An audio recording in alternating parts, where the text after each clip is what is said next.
I am Tom Strong and I collect Swiss posters.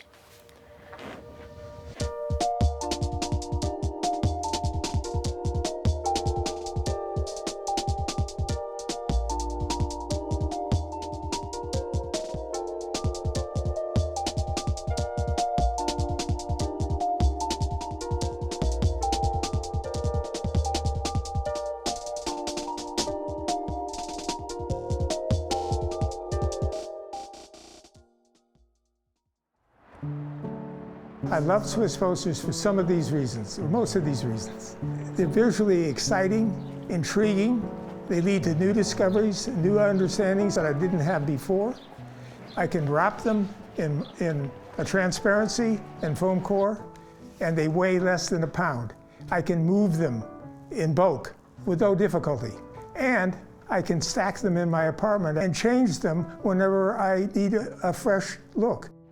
The collection has grown probably to 600 plus, maybe 1,000 posters. We're going through the red door.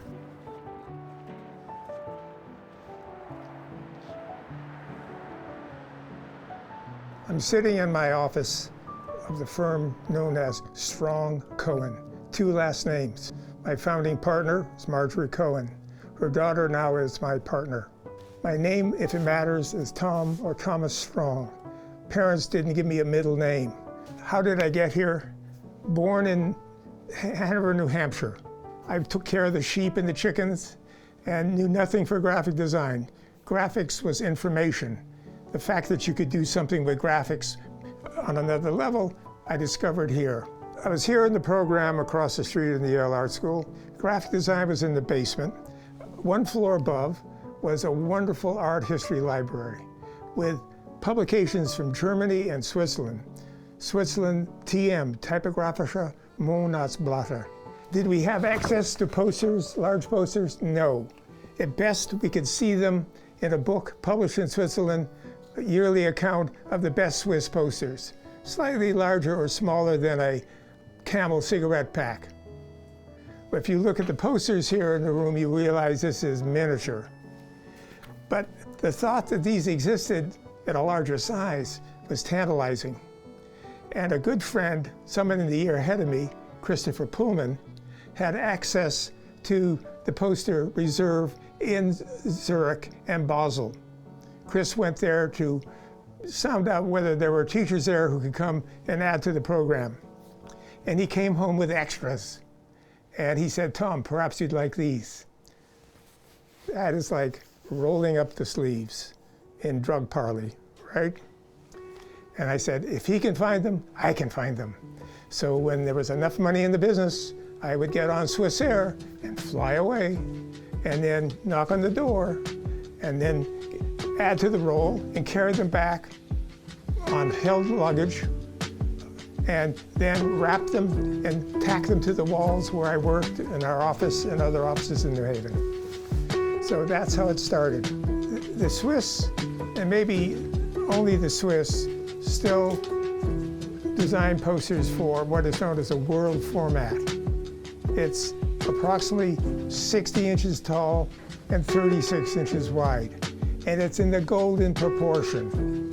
So if you fold that paper, you have 2 sheets which are in the same proportion, and so on until you get the size of a business card. All of the presses in Switzerland are designed to print a poster without any wasted paper in that proportion. The question is, why is this size so useful in Switzerland? Because people go in the medieval cities, which haven't been bombed in 500 years, go slowly on foot or in a tram, a slow tram, through their city, encountering posters, most of which are hard sell commercial posters of this size. It's human in scale. A person can stand in front of this on a busy sidewalk and enjoy the poster without being trampled. That's my theory. These only make sense when we paste it on a wall. They're commercial art, right? They were designed to get someone to stop, look, and do something. The Japanese have a wonderful idea. In a home, there will be a toko nomo, a hole in the wall all interior, where month by month they'll put up a poem or a bonsai plant or a script, but change it, knowing that you as a owner will get tired of what you're looking at. This is my tokenormal. Someone asked, what are your favorites? And I would say this is in the top 3, maybe 4 of all my posters. A wonderful short course in immigration of language that we take for granted and don't question. I've got 600 children, how can I have a favorite? But I would guess for Hoffman, it's Giselle. So in this poster for Giselle, I have never seen the ballet, but it has a sad ending as far as I recall. But Armand and a photographer on the discipline at school where they both taught took the photograph, and Armand did the layout and typography. And Armand took liberties. The Swiss like not Helvetica as much as Accidence Grotesque, or standard, we call it standard.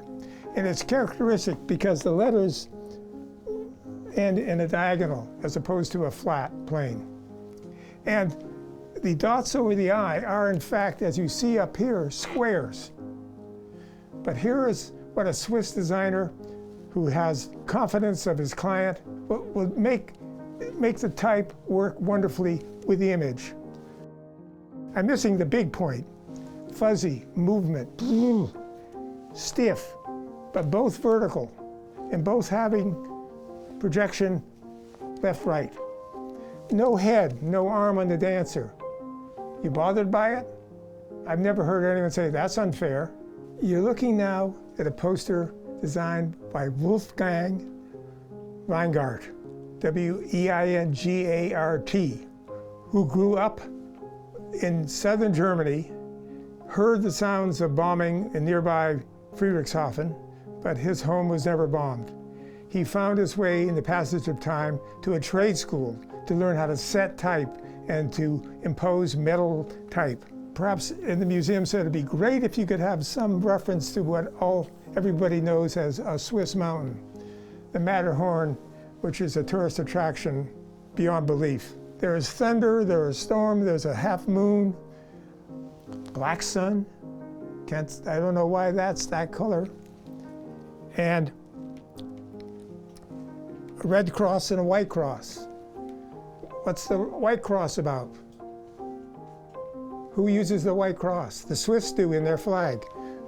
Where did the Red Cross start? In Europe, if not Switzerland. Probably have heard of William Tell, the Swiss crossbow soldier who was captured by the Austrians who controlled Switzerland at that point and told that he would be spared if he could shoot an apple off the head of his son. So having told you that much, you can probably find the head and you can provide the apple and assume that this is the arrow. William succeeded in removing the apple from his son's head and became a national hero.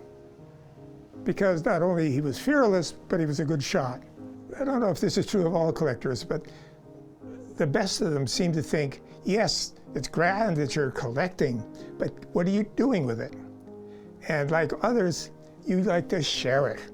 And the beauty of these Swiss posters, they weigh less than 1.5 pounds, and I can put them in the back of the car, or I can lug them to Pamela Hovland's class down the block, 50 at a time, talk about them for an hour, and bring them back.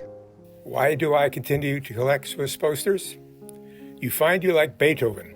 Then Stravinsky comes along with different principles and blows your head off. And then you go further and you find more composers you never knew anything about. The body and the brain and the ear are accustomed to surprise and difference and beauty. Other than that, I can't defend it or describe it. These posters have power. You can't deny it.